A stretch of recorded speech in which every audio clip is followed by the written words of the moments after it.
Buenos días o buenas tardes para los que están al otro lado del océano. Primeramente quisiera disculparme por el inconveniente del horario. Cuando se programó y se organizó, estábamos, digamos, en Europa todavía con la hora solar, hubo un cambio, entonces esto crea un pequeño problema de conversión de horarios, entonces...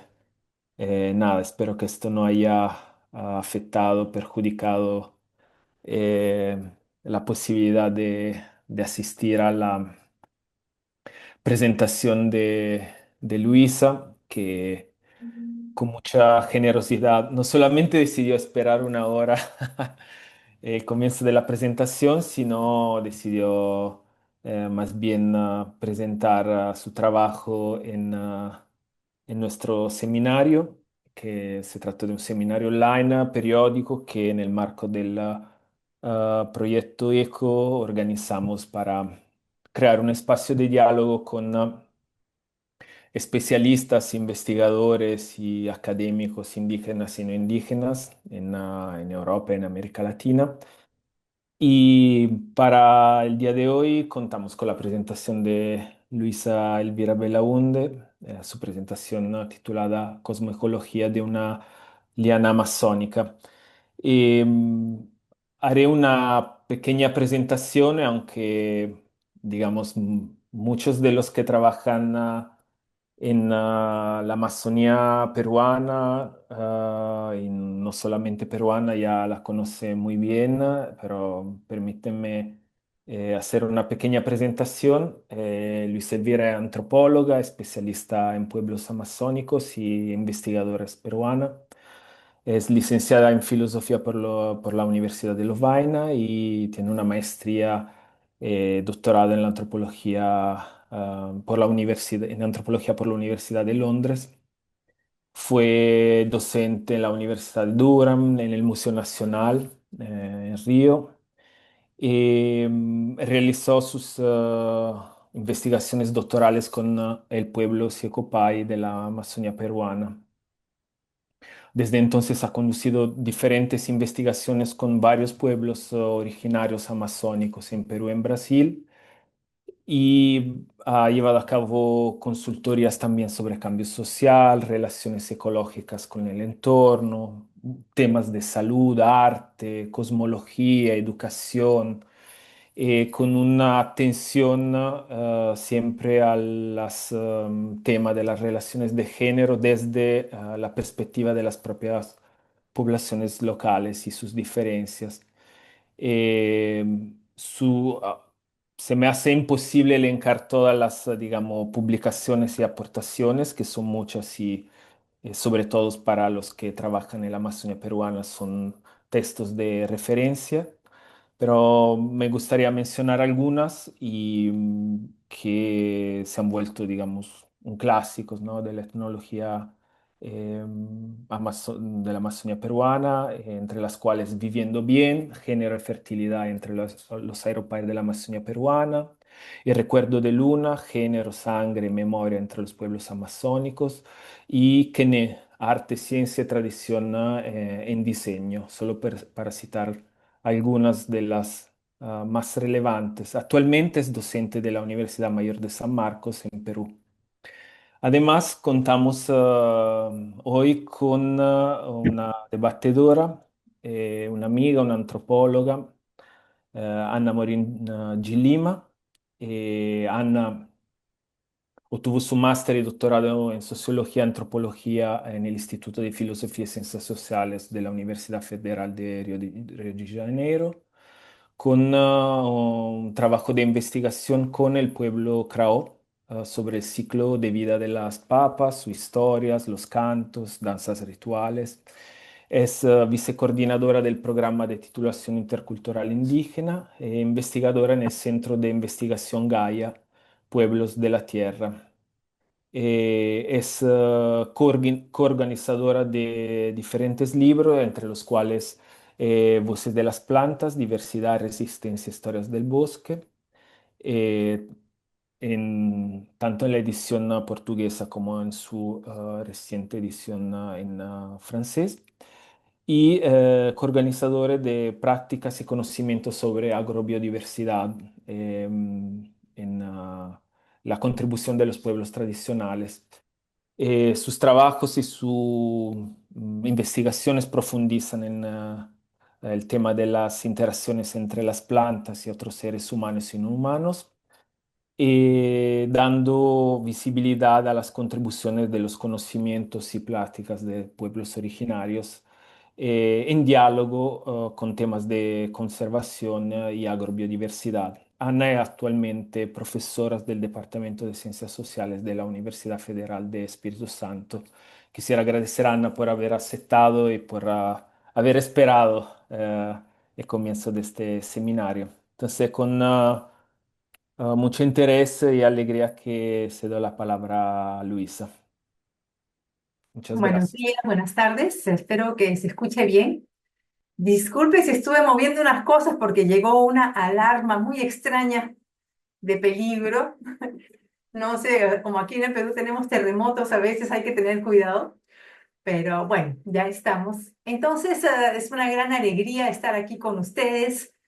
No sabía muy bien qué lengua usar para la presentación, pero finalmente ya me decidí por el español, pero las preguntas, los comentarios, también por supuesto puedo responder en portugués, ¿no? Entonces, vamos a tratar del tema de la cosmoecología de una liana amazónica, en particular de Paulinia Yocó, que es una liana sapindácea, característica del refugio del Pleistoceno del Napo Putumayo. Es una liana que conocí hace ya muchos años, hace más de 30 años, cuando conduje el trabajo de campo para mi doctorado con el pueblo Siecopain de la Amazonía peruana. Y bueno, el material que voy a presentar hoy es un material antiguo, pero que estoy constantemente revisitando para dialogar con las nuevas aproximaciones antropológicas y teóricas que se han desarrollado especialmente en la Amazonía para comprender esta ecología tal y como es vivida, pensada por los pueblos indígenas, en la cual, por supuesto, dimensiones cosmológicas son fundamentales. Entonces les presento a Paulinia Yocó en una pintura bellísima hecha por el artista Ramón Piaguaje, que pertenece al pueblo Siecopain con el que desarrollé mi doctorado. Él habita en la zona Siecopain perteneciente a Ecuador, pero igualmente tenemos a familia Siecopain en el lado peruano. Habitan este lugar que ha sido marcado en rojo en la triple frontera entre Perú, Ecuador y Colombia. Y por cierto, es un pueblo que en este momento está luchando por sus derechos, derechos por reconocimiento de sus comunidades en los diferentes países y también por el reconocimiento del libre tránsito entre la frontera de Perú y Ecuador. Porque en 1941-42 hubo, bueno, en los años 40 hubo una guerra entre Perú y Ecuador que marcó la nueva frontera, pero eso significó que los Siecopain fueron divididos entre peruanos y ecuatorianos. Y durante más de 50 años no pudieron cruzar esa frontera libremente. Y en particular un territorio muy importante, que es el territorio de Lagartococha, un lugar llamado Puqueya por los Siecopain, fue, digamos, enteramente militarizado, tanto en el lado peruano como ecuatoriano. Este territorio era fundamental para los Ecopain porque era uno de los lugares donde se encuentran los grandes dueños de las aguas y también grandes, por supuesto, recursos hídricos que eran fundamentales para su vida. Después de 50 años de lucha, finalmente el territorio del Toquilla ha regresado a manos de los Ecopain gracias a digamos, un juicio que duró durante varios años, muy bien conducido, que permitió esa recuperación territorial, ¿no? El lado peruano tenemos 9 comunidades. Estoy aquí un mapa general para que tengan una idea. Del lado peruano se encuentran muy alejadas de las ciudades, pero felizmente el hecho de haber podido restablecer las relaciones con los Checopain del Ecuador ha fortalecido enormemente la organización indígena. Entonces les muestro aquí unas caras de personas conocidas y queridas del pueblo Checopain del Perú. Hace unos años ellos eran conocidos como secoya. La palabra secoya es una deformación castellanizada de la palabra indígena que es cieco-ya. Cieco significa algo con rayas de colores, como el arco iris, ¿no? Ya significa río. Entonces, Cieco ya es el nombre de un río muy importante en la geografía física y ritual del pueblo Ciecopain.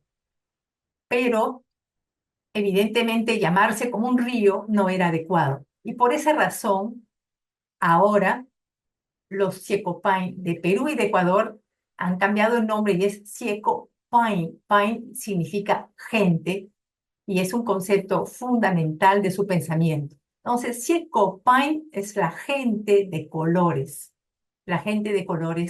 arcoíris. Pertenecen a la familia Tucano Occidental y en total, entre Perú y Ecuador, la población llega a aproximadamente unas 2.000 personas. El territorio Ciecopain es, por supuesto, muy hermoso y no se libró de la colonización española, puesto que fue uno de los primeros lugares por donde las expediciones de Orellana pasaron en el siglo XVI. Pero sin embargo, a pesar de las diferentes embestidas de la historia, por supuesto también el boom cauchero a finales del siglo XIX, comienzos del siglo XX, las comunidades Checopain han mantenido una distintividad cultural y lingüística bastante notable, ¿no? Lo que permitió que cuando yo hice mi trabajo de campo con ellos, a finales de los años 80, para mi doctorado, me encontré con un pueblo que era culturalmente muy vital. Hoy en día, 35 años después, las cosas han cambiado bastante. Han cambiado bastante en gran parte debido a la influencia de la escuela, a la influencia de las iglesias evangélicas pentecostales de diferentes tipos. Y todo esto ha generado cambios muy grandes tanto en las tecnologías de producción de alimentos, las tecnologías de habitación, en las relaciones de género y en el pensamiento Secopain. Sin embargo, a través del trabajo de recuperación territorial, tanto en el Perú como en el Ecuador, en este momento también se están dando prácticas para revitalizar los conocimientos de los abuelos. Los abuelos que cuando yo los visité hace 30, 40 años eran en su mayoría personas adultas. Y bueno, un tema muy interesante, característico del pensamiento Secopain, es la idea que ellos surgieron de dentro de la tierra cuando Ñañé Luna, la divinidad principal, los sacó de un hueco donde surgía también agua. Y la manera como lo sacó fue ofreciéndoles de tomar chicha de pifuayo, chicha de pupuña, como dicen en Brasil, chontaduro en Ecuador. Porque antes de eso, los Checopain, o la gente que vivía antes, en un tiempo que era llamado el Ajín, tiempo suave, solo comían barro. Pensaban que esa era comida legítima, pero cuando Ñañé Luna les hizo probar la chicha de Pifuayo, pues entendieron que debían salir del hueco y habitar la tierra. Entonces, la humanización de los Checopain comienza con una planta, el Pifuayo.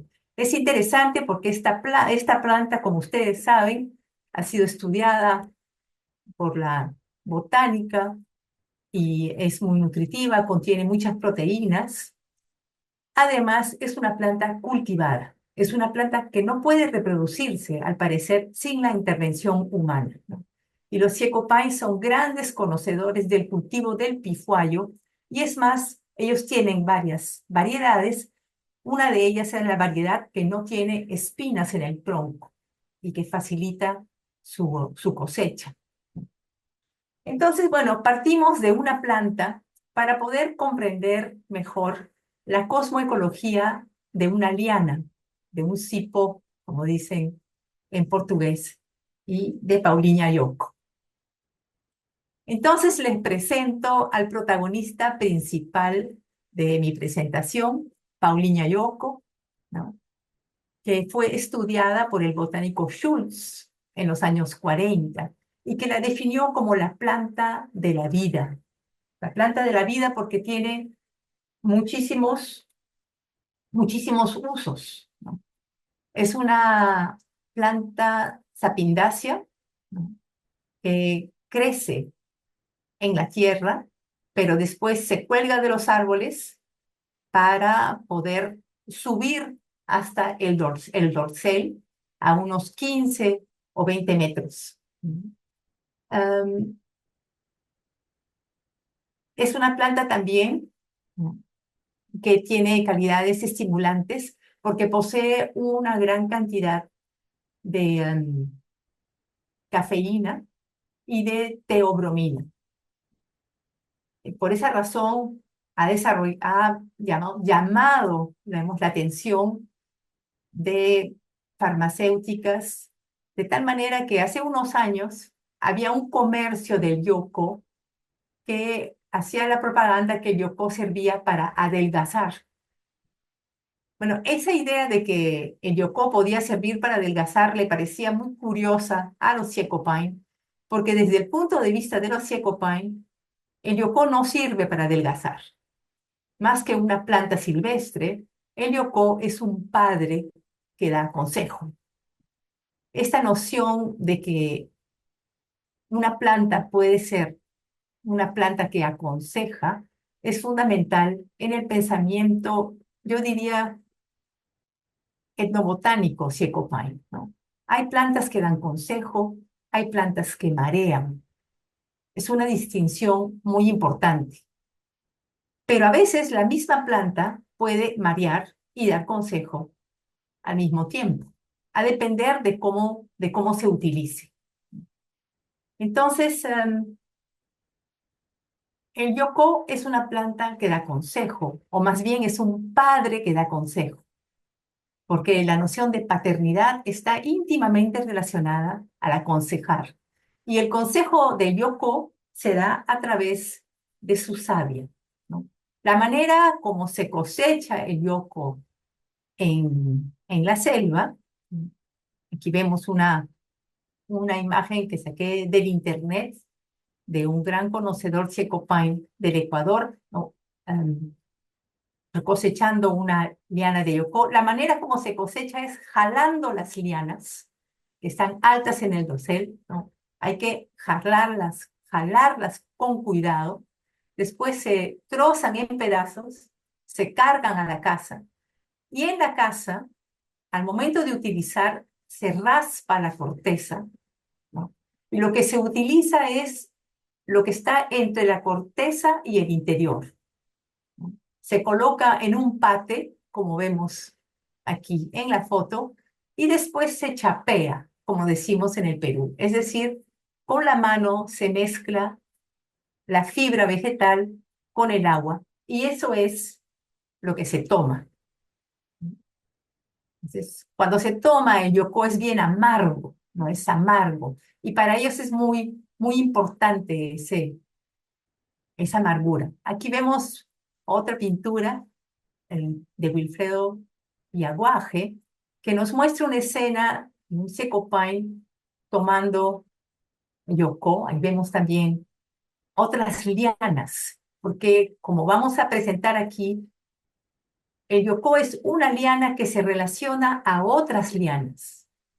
Por lo tanto, hay toda una ecología de las lianas que sustenta relaciones ecológicas con otras plantas, como el pifuayo, ¿no? Y con pájaros también. Entonces, el yocó es una liana que se toma, ¿no? Como hemos visto, y el momento en que se consume, de preferencia, es en la madrugada. Y normalmente eran los hombres los que se despertaban los primeros, a veces a las 2 de la mañana, 3 de la mañana. Y hace ya 35 años, cuando yo hacía mi trabajo de campo, pues existían todavía los mecheros de querosene. A una lata de café se le hacía un huequito, se le ponía un poco de algodón, se llenaba de querosene y se prendía, ¿no? Entonces los hombres se despertaban, prendían el mechero de querosene y comenzaban a raspar el yocó. Lo preparaban en un pate, tomaban, bien amargo, decían. Y después comenzaban a trabajar el hilo de chambira. El chambira es, en Brasil se llama tucum, ¿no? Y como ustedes saben, es una palmera que produce una fibra vegetal muy valiosa porque sirve para hacer hilo, para tejer hamacas, para tejer bolsas y también otro tipo de cosas. Entonces los hombres característicamente se despertaban en la madrugada, tomaban yocó y comenzaban a hilar la chambira, usando la técnica característica de colocar fibras de chambira sobre la rodilla y rodarlas con la mano. Bueno, lo interesante es que, como les dije, el yocó se relaciona a otras lianas y en particular al yagé. Yocó es una planta que da consejo, es un padre, pero también aparece en las visiones de ayahuasca, ¿no? Banisteriopsis capi, que como ustedes saben también es una liana, es otro cipó. La manera como el yagé y el yocó se relacionan en el mundo Checopain es muy interesante, porque el yagé es una planta que emborracha, ¿no? Es una planta que emborracha. Según los Checopain, es una planta que deja a las personas, quiere decir débiles, borrachos. Pero a través de la borrachera del yagé es posible acceder al otro lado, Iyetente y Yeketente, los dos lados del cosmos. Iyetente, este lado que vemos de manera cotidiana con nuestros ojos, y Yeketente, el otro lado, al cual se puede acceder justamente gracias a la borrachera del yagé. También se puede acceder al Yeketente a través de otros procesos, como por ejemplo cuando vienen vientos muy fuertes o cuando vienen ciertos olores. Eso permite pasar al otro lado que normalmente no es visible. Ahora, cuando se utiliza yagé, que es una planta que emborracha, que debilita y que permite pasar al otro lado, se puede ir a visitar el mundo de unos seres eternamente jóvenes, que son llamados Wiñapain. Wiñapain literalmente significa gente verde, pero no son verdes tanto por el color verde, son verdes porque no maduran, nunca maduran, por lo tanto, nunca se pudren. Es un mundo de la eterna juventud. Los Wiñapain tienen forma y cuerpos semejantes a la gente. Es más, son gente por excelencia. Son considerados particularmente bellos, pero son gente prepúber. son como niños y niñas de 13, 14 años, justo antes de llegar a la pubertad, porque la pubertad es el momento en que comienza la maduración del cuerpo que conlleva a una pudredumbre. Entonces los Wiñapoin, la gente celestial que uno puede ver cuando va al otro lado del cosmos, son eternamente jóvenes. Estos Wiñapoin son de diferentes tipos, son de diferentes tipos, pero todos ellos son jóvenes, andan perfumados porque llevan ropas muy bellas, llevan plantas en los brazos. Ellos no hablan, cantan, no caminan, ellos danzan. Y ese mundo de los Wiñapoin es necesario para poder criar a los muchachos y a las muchachas aquí en la tierra. Vamos entonces a presentar de manera un poco más detallada un canto chamánico en donde el chamán visita el otro lado, ¿no? Y recibe los consejos de los Wiñapoin. Porque así como el Yoko, los Wiñapoin dan consejos. Entonces, como les decía, la relación entre las plantas que emborrachan, como el yangé, y las plantas que dan consejo, es compleja. No es una oposición. A veces es necesario emborracharse para recibir los consejos. En particular, a través de los cantos chamánicos de la pubertad masculina, que eran practicados hasta hace unos 30 años.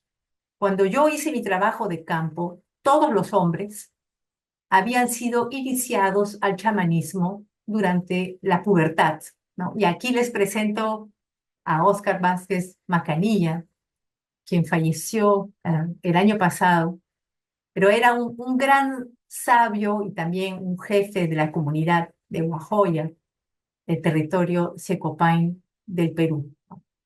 Él cantó para mí muchos cantos chamánicos, aunque nunca tomó ayahuasca, nunca tomó yagé conmigo, porque en ese momento, cuando yo hice mi trabajo de campo, los Siecopay ya estaban comenzando a adherir al culto evangélico.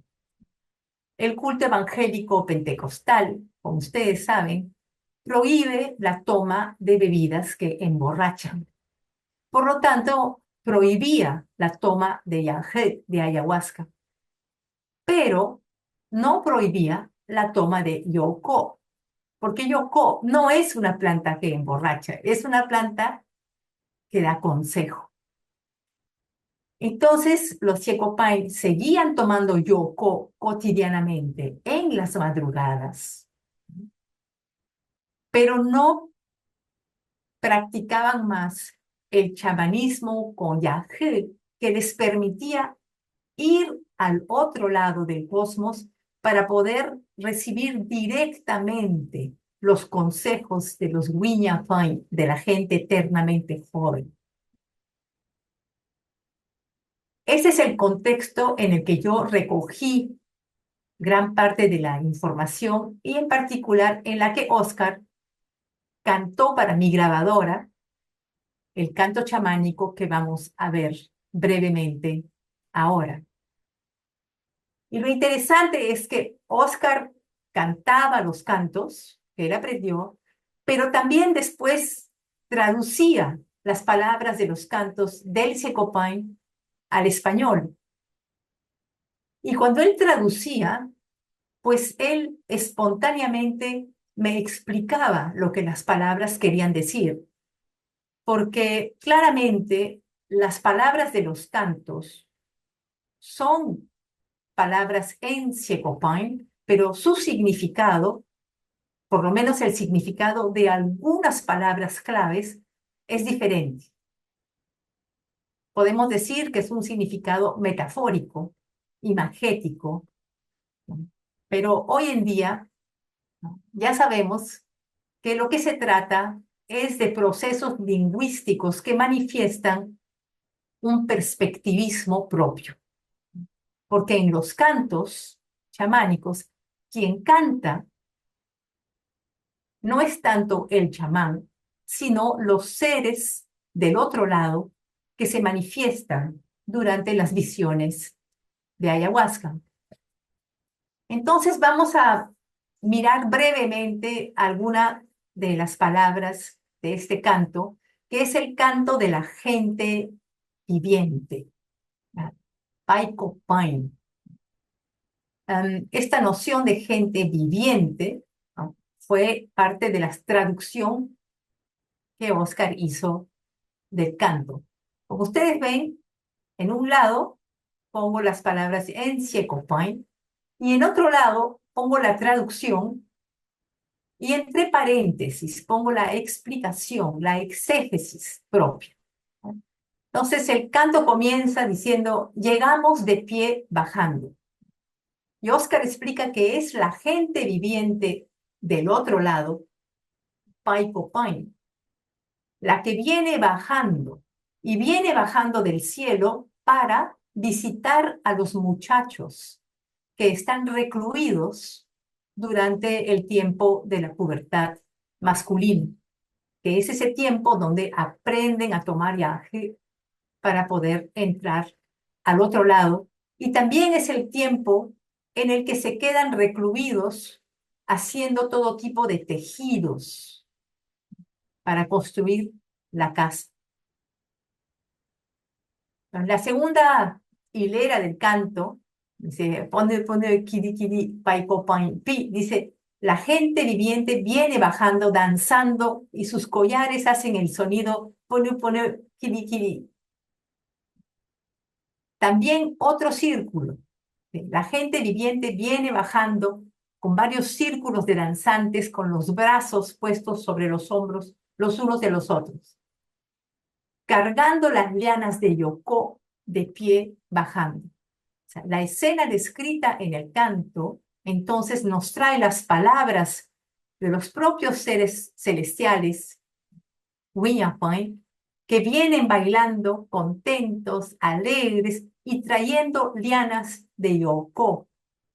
Y como muestra la explicación de Oscar, que está entre paréntesis, Oscar explica, la gente viviente aconseja a los muchachos Siecopain para que vivan bien como el Yoko, porque con el Yoko, la gente vive tranquila. Yoko es como un padre, hace que la gente realice todo tipo de trabajos. Entonces, como vemos, la exégesis espontánea de Oscar permite entender el mensaje que está por detrás de las palabras del canto.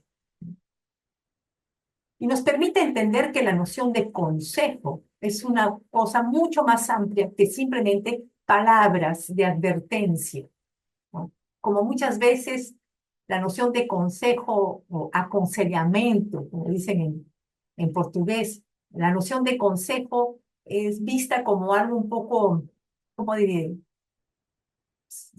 Algo que tiene un cierto tipo de imposición, ¿no? Pero en el caso de Ecopain, ese consejo, ¿no?, pasa por diferentes medios. Beber el yocó en la madrugada o ir a recibir directamente el consejo de la gente viviente a través del chamanismo, en el que el yagé, que es una planta que emborracha, permite pasar a tener relaciones directas con estos seres eternamente jóvenes que nos traen o que traen directamente el consejo del Yoko. El canto continúa y es muy largo, pero solamente quería leer una frase más. para poder entender un poco el ritmo de este canto que describe una escena en que los seres celestiales se acercan de los muchachos que están recluidos en una gran casa durante el ritual de la pubertad para darles consejos. Como dice, no, perfumados bajando, la gente viviente bien alegre, perfumada, para trabajar con entusiasmo. Llegamos a la aldea donde están recluidos los muchachos, gente viviente de pie bajando, haciendo sonidos. Esa postura de pie es muy importante porque es una actitud, mucho más que simplemente estar de pie. Después dice, vea otro círculo de danzantes bajando, ¿no? Va llegando cada vez más y más seres celestiales. Y después viene esta frase, un turumaña teoñe, que significa tejiendo el nido de oropéndola. El oropéndola es un ave muy común en el bosque amazónico, tanto en Perú, Ecuador como Brasil. Aquí en Perú se le llama paucar, en Ecuador mochilero, en el Brasil es el rapú, ¿no? Y es interesante que la gente viviente, ¿no?, utiliza este pájaro o la palabra de este pájaro para poder referirse a los muchachos que están recluidos, ¿no? Y dice, la exégesis de Oscar explica, la gente viviente aconseja a los muchachos mostrando cómo se tejen las hamacas que ellos llaman nidos de oropéndola. Como me explicó Oscar y varios otros hombres, Secopain, y la verdad era un tema conocido por todos en ese momento, cuando la gente del otro lado, los seres vivientes, los Wiñapain, ven a los seres humanos, ellos no ven gente, ellos ven pájaros. Cuando ven a los muchachos, ven oropéndolas. Y cuando ven a las muchachas, a las mujeres, ven a otro tipo de pájaro, que es un loro, el loro amazonas. Pero de eso no voy a hablar. En este caso, me voy a concentrar en las oropéndolas, en los paucares. Finalmente, la última frase dice, llenos de pensamientos con propósitos. Tejer el nido de la oropéndola es una manifestación de vivir bien, de vivir tranquilos. Y bueno, ¿qué es el nido de la oropéndola?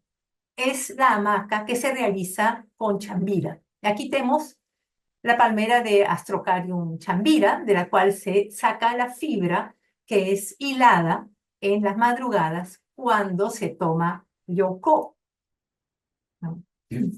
Pero esta fibra de chambira que es utilizada para hacer las hamacas es parte también de una relación con otros árboles importantes, como el tamishi, que se utiliza para hacer canastas y también para amarrar las vigas de los techos de las casas. En el canto de la gente viviente, se aconseja a los muchachos a tejer nidos de oropéndola, es decir, a hacer hamacas, redes de tucum, ¿no?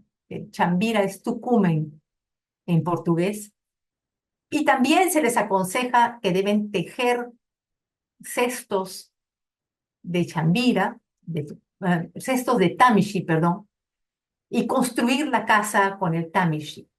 Es decir, la chambira no existe aisladamente, sino que hace parte de otras lianas, de otras fibras vegetales que también son utilizadas para construir todo lo que una casa Secopain requiere.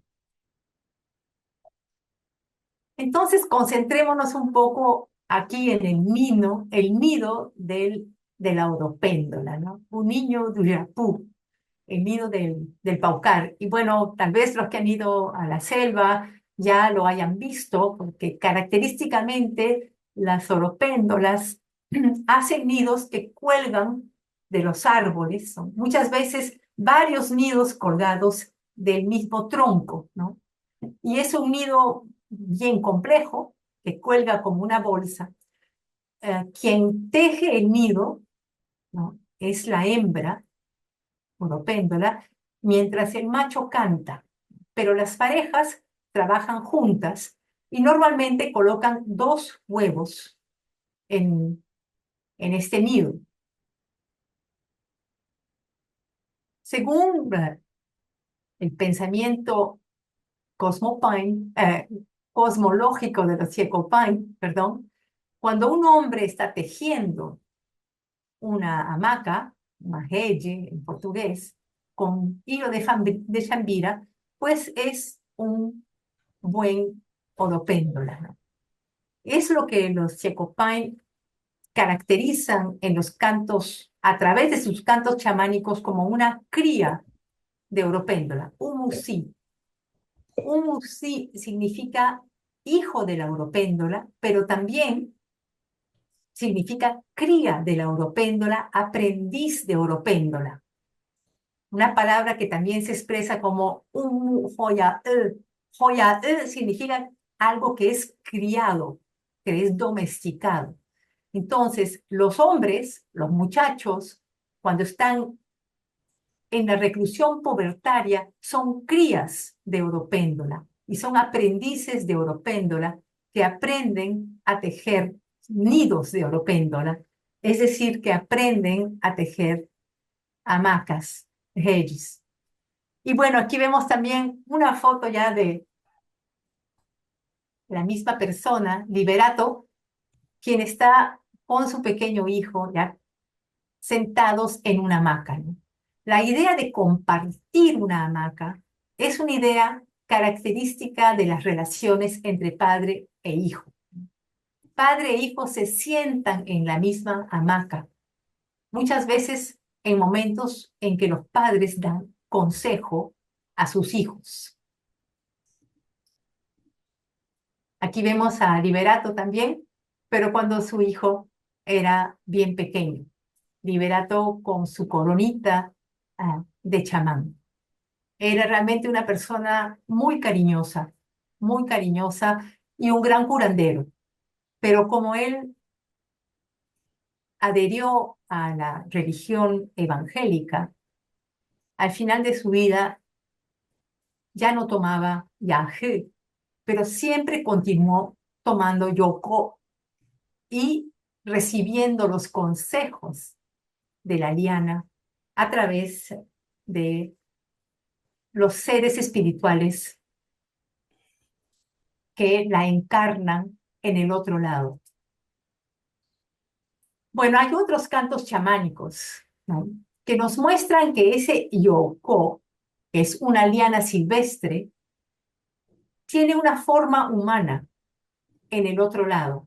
Existe gente en el otro lado del cosmos que es llamada Yoko Pine, es decir, gente Yoko. En el canto chamánico que me fue cantado por Liberato, ¿no?, esta gente se presenta como Yoko Wahilpain, que significa Yoko viviente, gente Yoko viviente, pero más particularmente como renovados, ¿no?, porque la palabra Wahil viene de renovar, de salvar, de resucitar. Y la idea es también que el Yoko es una manera de renovarse, de resucitarse. Pero este concepto de Wahil es muy complejo. Solamente voy a presentar aquí unas nociones. Y lo que nos muestra el canto es que hay un mundo de la gente Yoko Wahilpain, y en ese mundo el Yoko no es una liana silvestre, sino que es un cultivo agroforestal. Porque en este mundo el Yoko crece enredado a árboles frutales, como es la guava, que es Edulia Inga edulis, y como es la uvilla que es el totumo, ¿no? Aquí, no, ¿dónde están las? Ay, no, disculpa, no tengo aquí las fotos de las plantas. Pero la idea es eso, el yoco crece en un cultivo agroforestal muy ordenado, donde tenemos por un lado los árboles de Inga, con los yoko que crecen, están, como es una liana, está mecida por el viento y la fruta del yoko olorosa, ¿no? Perfuma el ambiente. Por otro lado, tenemos los árboles de ubilla, de puruma, también el yoko colgado y perfumado. Entonces, la idea de que existe un mundo celestial donde el yoko no es una planta silvestre, sino una planta cultivada, es muy importante porque nos muestra que la diferencia entre lo silvestre y lo cultivado debe de tomar en cuenta las ideas cosmológicas de los pueblos. Um, Además, para los Secopain, el yoko es el cultivo de un pájaro. Este pájaro, que ellos llaman de cuacuillo, que tiene un canto muy especial, ¿no? Es el Lipagus vociferans, llamado Capitão da Mata en portugués. Bien. Es un pajarito que anuncia las tormentas, cuando va a llover con rayos muy fuertes. Este pájaro es el ave que dispersa las semillas de yucca en el bosque. Es un pajarito pequeño, pero muy importante en la mitología Checopain, puesto que se considera que es un pájaro que nace del primer enfrentamiento entre dos seres masculinos, que es Ñañö, Luna, y su abuelo Trueno. Ellos se enfrentan debido a las mujeres, porque las esposas de Ñañö se habían ido con las esposas, con Trueno, entonces Ñañö intenta recuperar a sus esposas, y en el enfrentamiento Ñañö corta a Trueno en dos pedazos. El pedazo de la cintura a la cabeza se va al cielo y causa los truenos, y la parte de la cintura para abajo se va debajo de la tierra y causa los terremotos. Entonces, este pajarito nace de la sangre de Trueno, que es un ser que es considerado muy rabioso y es un ser que no sabe morir.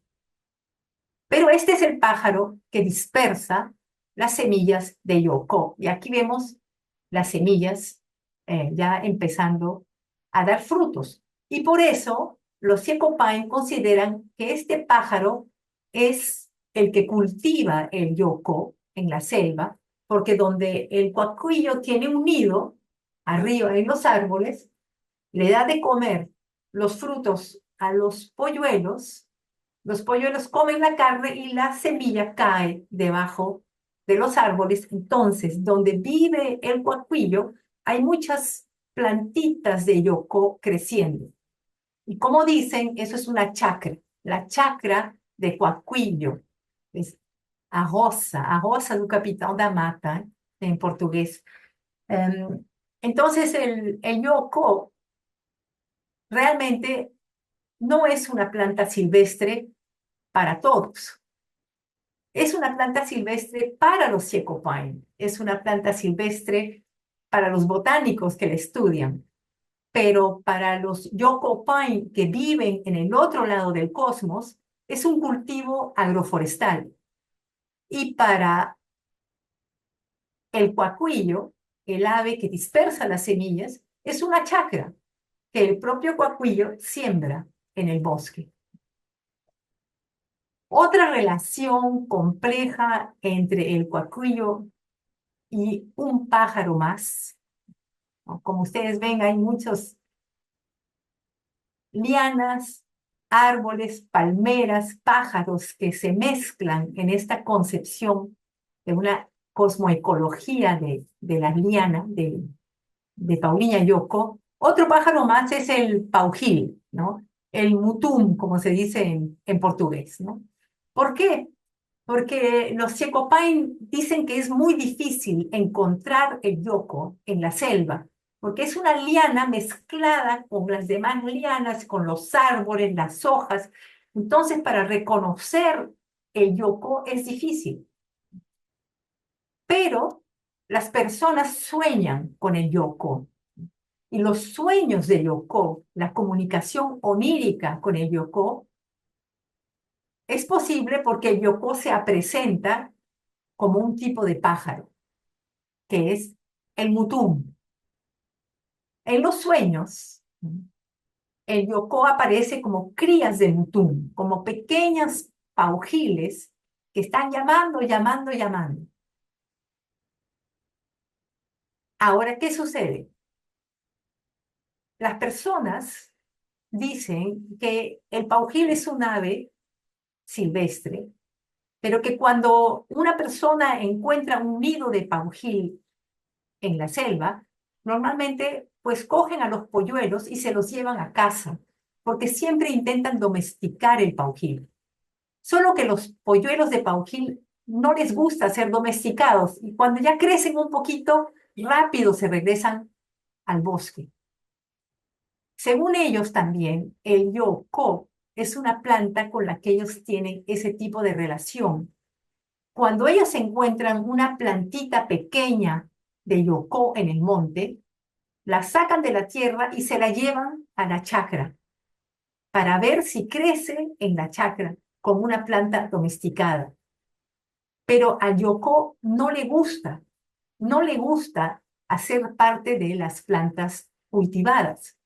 A veces, sí, a veces crece en la chacra, pero como ellos dicen, es difícil mantener esa relación.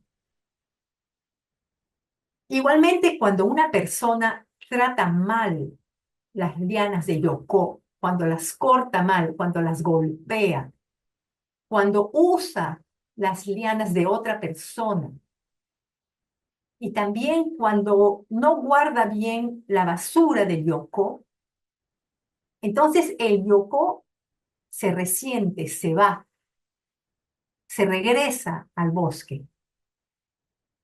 Porque recuerden, cuando los Secopain usan el yoco, lo que hacen es raspan la corteza y eso genera una fibra vegetal.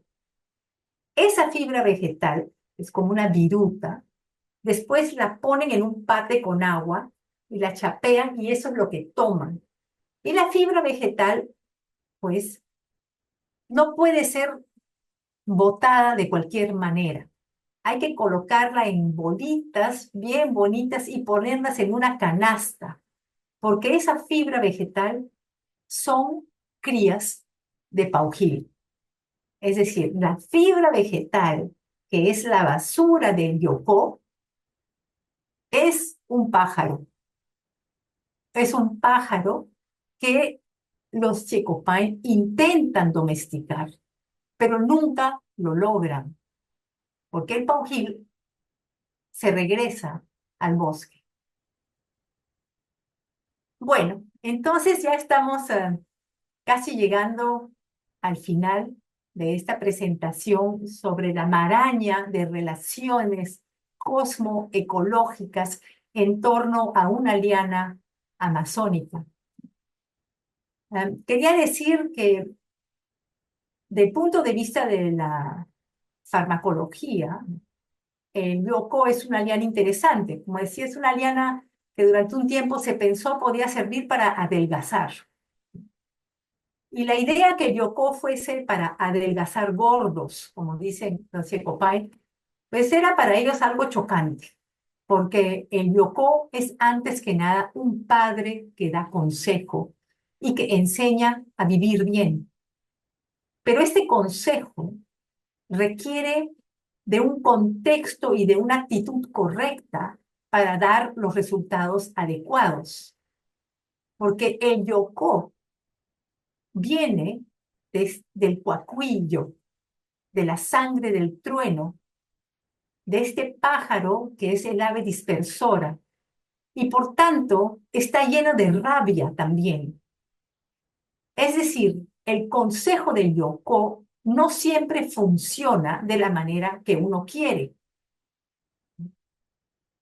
Otra cosa que me explicaron los Checopay es que el yocó es una liana, un cipó. Entonces está balanzando con el viento. Y esa calidad del yocó trae la posibilidad de un efecto negativo. porque para los Yekopain vivir bien significa antes que nada estar firme, bien parado, bien sentado. Ellos siempre explican diciendo que vivir bien es ser como una panela, ¿sí? Bien sentada. No se deja llevar por el viento. Ese viento que son emociones y en particular la rabia, coapline, que es ese deseo de matar, que está muy asociado al trueno y por tanto también al cuacuillo. Entonces ellos dicen que las personas que toman yoco sin la preparación, sin la actitud correcta, van a ser como una liana al viento, ¿no? Se dejan llevar por cualquier rabia. También explican que las personas que toman mal el yoco van a ser como pajaritos locos.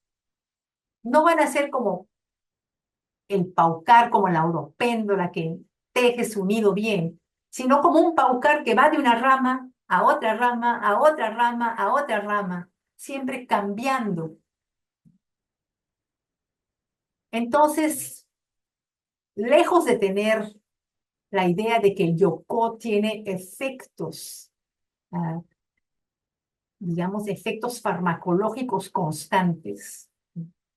Para los Yekopai, los efectos del yoco varían a depender de la actitud y del contexto social en que las enseñanzas y los consejos del yoco son incorporados.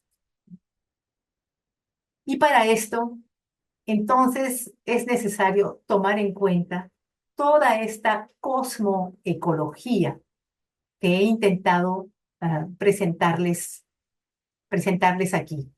Y ya para terminar, entonces tenemos esta bellísima pintura también del artista Siecopain Ramón Piaguaje, que nos, que nos invita a pensar en estas relaciones complejas entre todo tipo de plantas y animales, en donde ser domesticado o ser silvestre no es una división rígida, porque la domesticación es algo relacional,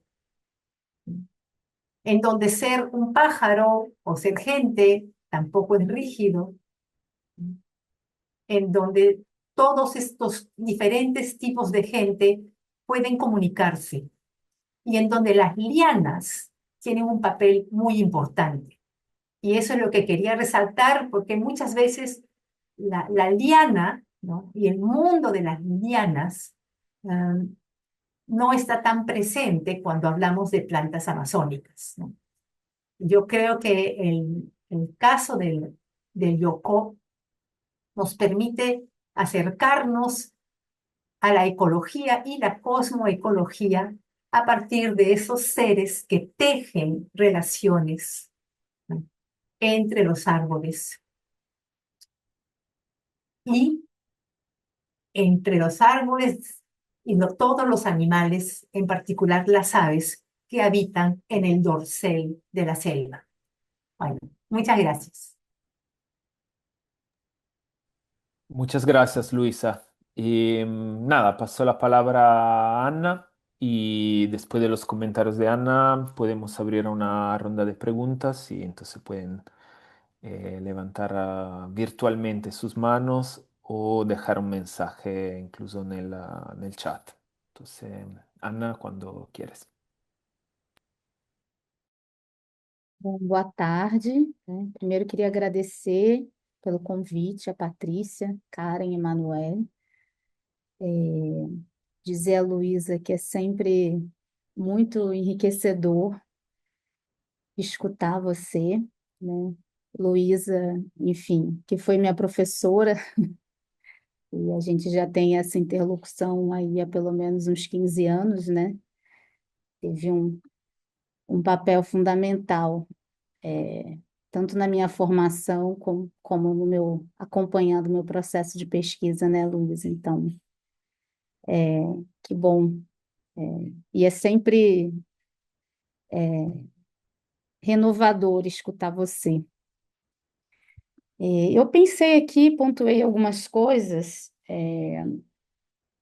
também, como eu conheço o trabalho da Luísa há muito tempo, e ela tem uma etnografia, né, muito consolidada, eu acho que é muito interessante como você vem trazendo uma leitura sempre renovada e acompanhando, né, os debates, e sempre, né, com essa etnografia tão rica, tão minuciosa, cheia de detalhes, né?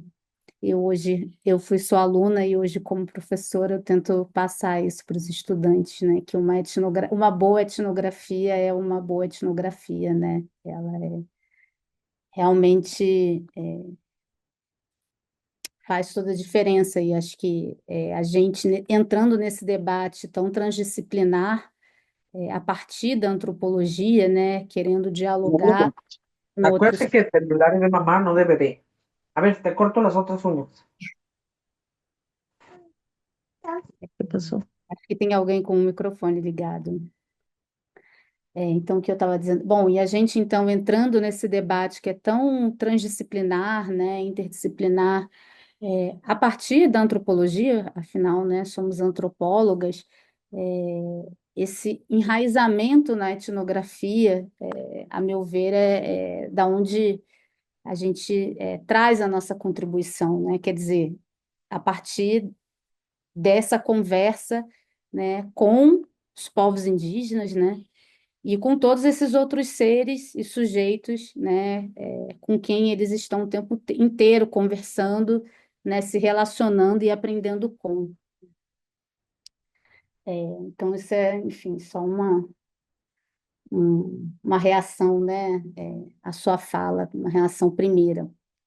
Eu acho que tem uma questão importante, né, a gente, principalmente nesse campo da etnologia, e a gente está aqui falando sobre plantas, a gente pensar como, fazendo um retrospecto, né, como a etnologia americanista, né, desses povos das terras baixas, mais especialmente a gente sabe a partir aí da década de 80, como esse tema das relações com os não-humanos, com os espíritos, enfim, ganhou muito destaque, mas, sobretudo, em referência aos contextos de caça, né, de guerra, de xamanismo, que são contextos muito caracterizados por um ethos da predação masculina, né, e, sobretudo, pela valorização da figura do animal, né?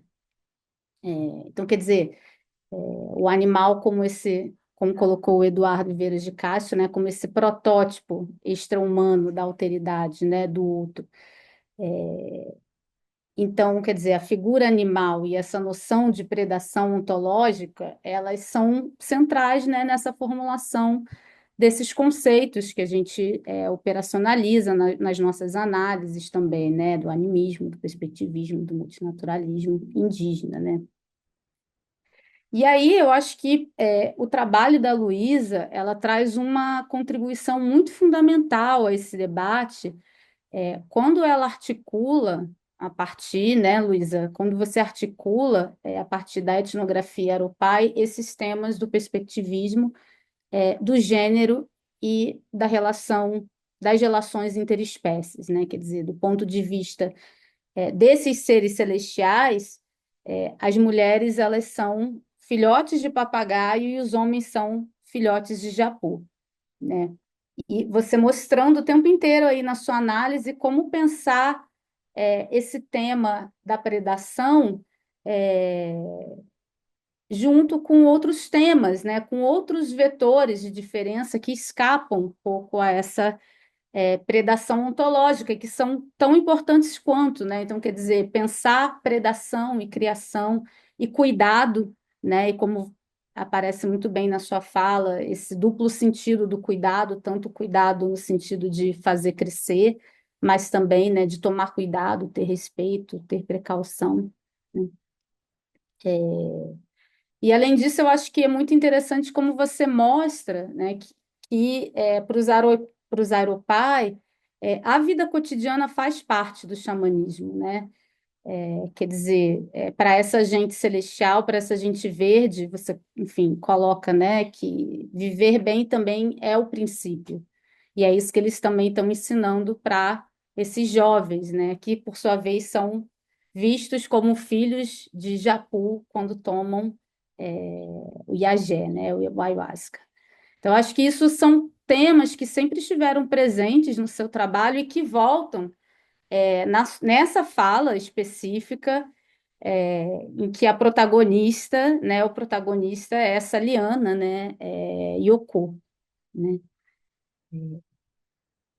E aí eu acho que, enfim, interessante também pensar como mais recentemente a gente tem um interesse renovado pela vida vegetal, né? Com um conjunto muito crescente de etnografias que estão voltadas não só para o cultivo, mas também para o manejo de certas plantas não domesticadas, né? E aí eu acho que vale a pena lembrar também que algumas etnografias, sobretudo realizadas por mulheres, foram pioneiras nesse debate, né? E eu acho que, embora eu acho que a sua etnografia é uma delas, né? Quer dizer, as plantas sempre tiveram presentes ali, ainda que não fossem o foco principal da análise, as plantas sempre estiveram presentes, né? Então é muito interessante também voltar nesses trabalhos e fazer essa leitura mais refinada de como as plantas aparecem é, aí, né? E que tem muito diálogo com essas etnografias mais recentes, né, que estão sendo produzidas agora.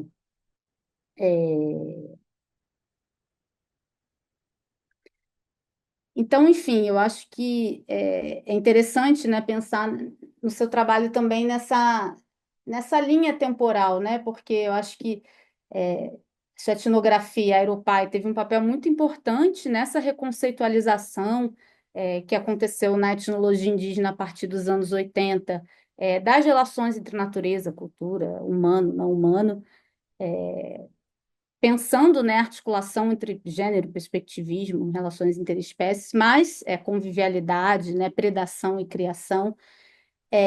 E tem agora, né, a partir da sua fala hoje, fica muito, e não só hoje, né, a gente já vem te escutando sobre isso há algum tempo, a gente já teve outras oportunidades de te escutar sobre isso, e como a sua fala também traz o seu trabalho, né, a sua leitura atual da sua e etnográfica, traz uma contribuição muito importante também para essa proposta mais recente da etnografia multiespécie, né? Mais especificamente com atenção a esses mundos, essas alteridades vegetais, né? Que, enfim, retoma um monte de temas que já vêm sendo discutidos lá, né, pela etnologia desde os anos 80, mas agora vem ganhando uma outra, diríamos assim, uma outra roupagem, né, teórica, metodológica, e um renovamento, uma renovação de certas questões, né? Então, como a sua fala de hoje vem acompanhando todos esses movimentos, né? E contribuindo com isso, né? E aí, enfim, eu acho que tem duas grandes contribuições centrais, né, que as etnografias indígenas vêm trazendo para esse debate multiespécie e para esse interesse renovado na vida vegetal e que o seu trabalho toca em alguns pontos centrais dessas contribuições, né? E aí eu queria ressaltar um pouco isso, né, que eu pensei ao te escutar e, enfim, como você reage também, né? Primeiro que você mostra muito bem a inadequação, né, de certas dicotomias, como, por exemplo, selvagem, domesticado, mas também planta e animal, né? Quer dizer, selvagem, domesticado, planta, animal, são categorias relacionais, né, que dependem da perspectiva do sujeito, não são identidades fixas, né? Acho que o perspectivismo indígena ensina para a gente é que esses mundos estão sempre em transformação, né? E essas identidades, elas são relacionais. Então, quando você coloca, né, que o Yoko, ele é cria de um pássaro, né? Que os ninhos são roças, os ninhos desse pássaro são roças de Yoko. Ou, que é super interessante, a fibra vegetal que é transformada em mutum pelos humanos, né, que tentam domesticá-los. E é isso, inclusive, quando você falou isso, eu me lembrei de uma passagem da sua tese de doutorado que me inspirou bastante, que justamente sobre, que tem tudo a ver com isso, sobre o milho e a batata, porque lá no seu trabalho você também analisava os cantos xamânicos, né, que eram cantados pro milho, né, e para batata não, desculpa, para mandioca, né, para o milho e para a mandioca crescerem bem, né, crescerem belos, crescerem saudáveis, e aí nesses cantos o pé de milho se identifica com um tucano, e vê as suas espigas como bebês tucanos. E a mandioca, por sua vez, o canto da mandioca, as raízes, são vistas como bebês tatus, porque a raiz se assemelha, né? Então, enfim, essa relação de transformação interespécie, que desconstruindo essas fronteiras entre o que a gente concebe como planta e animal e o humano já estavam ali também e voltam aqui também, no caso das lianas, né, das fibras que viram pássaros. Então, esse é um primeiro ponto, né?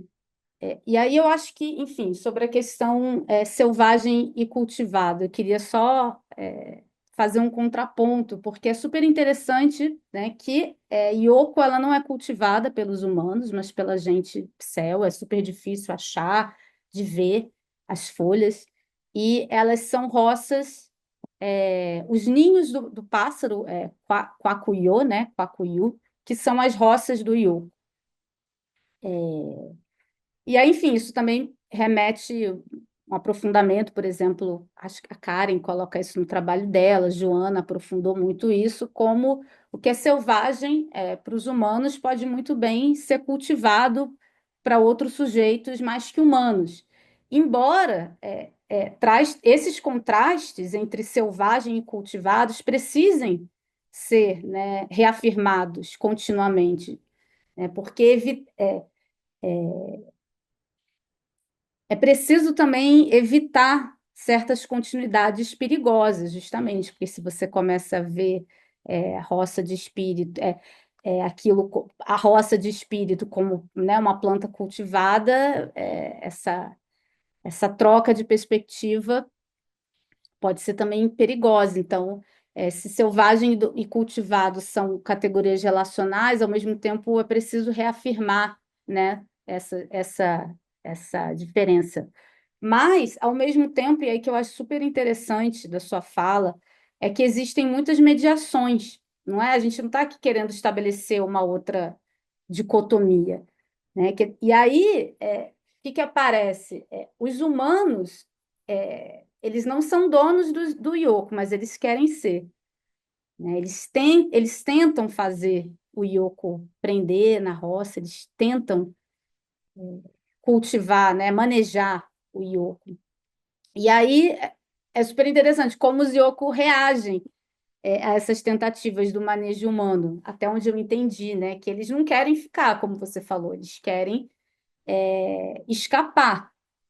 E eu fiquei me perguntando, assim, como que seria esse processo de tentar fazer Yoko pegar na roça? Isso seria um processo de sedução do Yoko, um processo de amansamento do Yoko, né? Qual é o ethos que está em questão aí?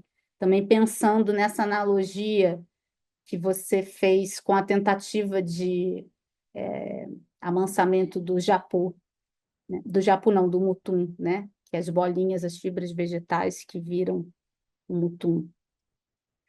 E aí eu acho que pensar nesse processo, ele é muito interessante do ponto de vista antropológico e também do ponto de vista botânico, porque é todo um outro tipo de relação que você está construindo aí, né? É um outro tipo de interação, e que por conhecimento, consequência, vai gerar um outro tipo de conhecimento sobre essa planta também, né? Quer dizer, não só sobre essa planta, mas com essa planta. Então, essa acho que é uma primeira mediação interessante para sair um pouco dessa dicotomia, selvagem e domesticado, ainda que se entenda ela a partir, né, enquanto categorias relacionais, né, que dependem do ponto de vista do sujeito.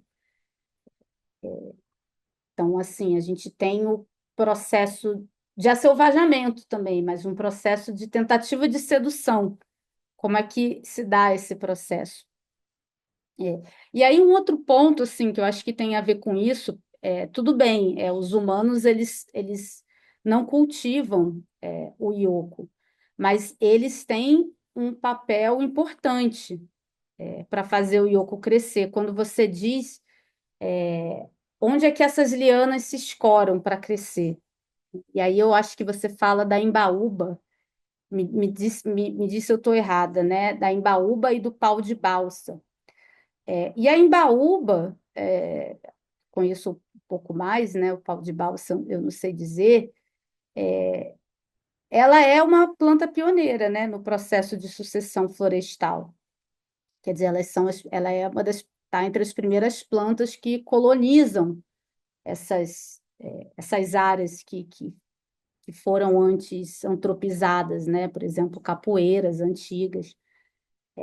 Então, elas vão oferecendo sombra para as lianas, elas ajudam as lianas a crescerem. Então, quer dizer, embora a Yoko não seja cultivado pelos humanos, mas pela gente celeste, e seja roça, né, de um pássaro, o crescimento dela é favorecido também por outras atividades, pelas atividades de cultivo e de manejo dos humanos. Então, isso acho que é uma mediação interessante aí também, né?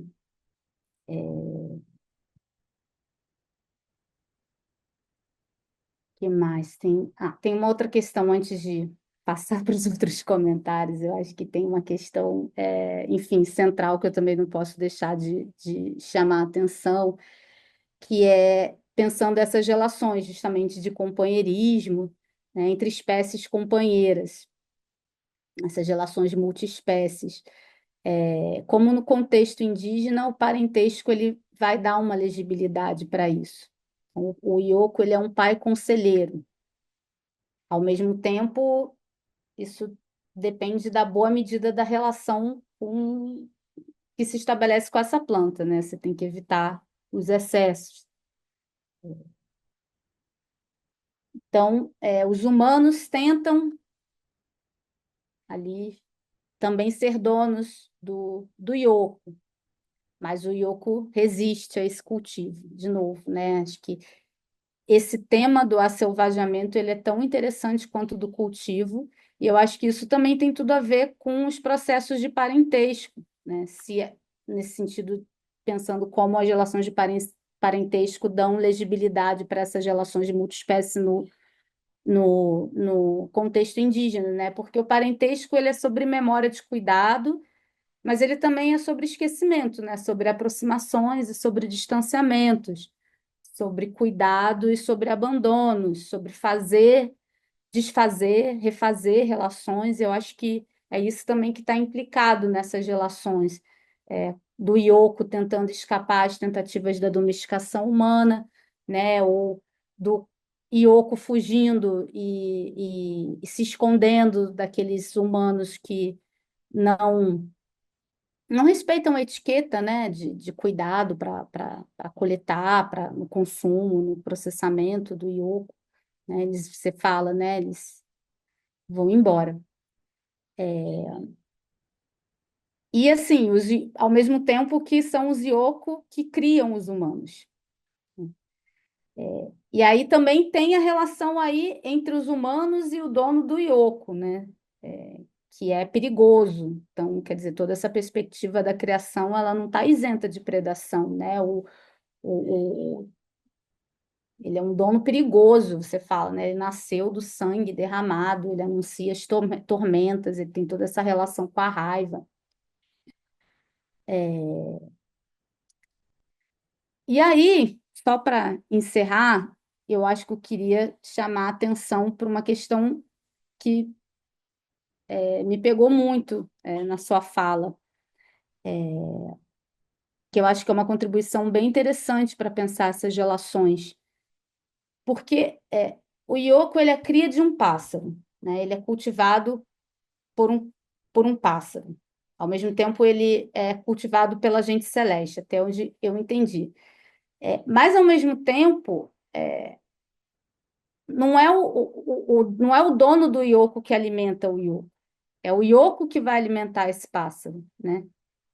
E ao ser alimentado pelo Yoko, esse pássaro vai dispersar as suas sementes, né? Então, o dono do Yoko é alimentado por ele. E o Yoko também vai criar esses humanos. E aí eu fico com essa questão, né? Quem tá criando quem aí? Quem está alimentando quem?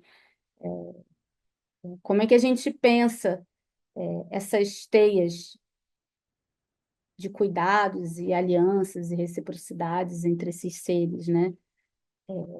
E aí eu acho que esse tema da mutualidade, dessas inversões nessas relações de cuidado, é bem interessante, porque não aparece como uma relação assimétrica, né? Dos donos que vão alimentar, que vão cultivar e cuidar das suas criaturas.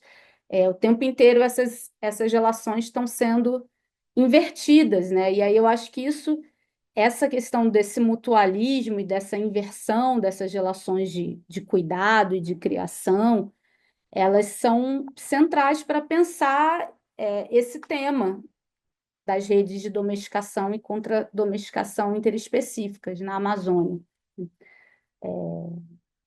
E eu acho que isso aparece em vários casos, né? Por exemplo, a questão do pai. Não tem como não deixar de vir à cabeça, por exemplo, a relação do Chapiri com o xamã Yanomami, né? Os Chapiris veem os xamãs como pais, né? Eles são alimentados por eles, com os pós de Akuana, mas, ao mesmo tempo, esses filhos são poderosíssimos, né? São eles que vão fazer o corpo desses pais, né? Desmantelando esse corpo e reconstruindo esse corpo como morada de espírito. Eu acho que, no caso da batata doce entre os craô, ao mesmo tempo, né, que a batata ela é cultivada, é ela que dá aos seus filhos para alimentar os filhos humanos, né? As craô falam que as roças são as mães, as capoeiras são as avós, então quem cuida de quem? Bom, aí eu acho que o trabalho da Karen e da Fabiana também, né, Maísa entre os Jarauara, da Karen entre os Mamadi, colocam de uma forma interessante que eu acho que tem total conexão com isso que você fala, dessa inversão das relações de parentesco é, entre os humanos e as plantas e que ocorrem também nesse pós-mortem, né, no patamar celeste. Essas relações, né? O xamã vai criar as almas das plantas na vida terrena, e quando eles morrem, suas almas são levadas para o céu, né? E são criadas por essas plantas, né? Então, essas relações, de novo, de criação e de cuidado vão se inverter no pós-mortem. E aí, quando você fala, né, você me falou sobre um pouco sobre isso, né, que tem essa gente celeste, gente verde, que é eterna, mas também tem as almas dos mortos que se regeneram quando vão para o céu, né? E aí eu acho que, enfim, já encerrando, esse é um tema, essa imagem vegetal de regeneração da vida, né, tanto na terra como no céu, no pós-mortem, né, depois da morte, elas são muito interessantes também, porque elas são muito diferentes daquelas que são oferecidas pelo mundo animal, né? Quer dizer, as plantas, elas trazem essa imagem de regeneração da vida de uma forma muito muito potente, né? Da regeneração, do rebrotamento,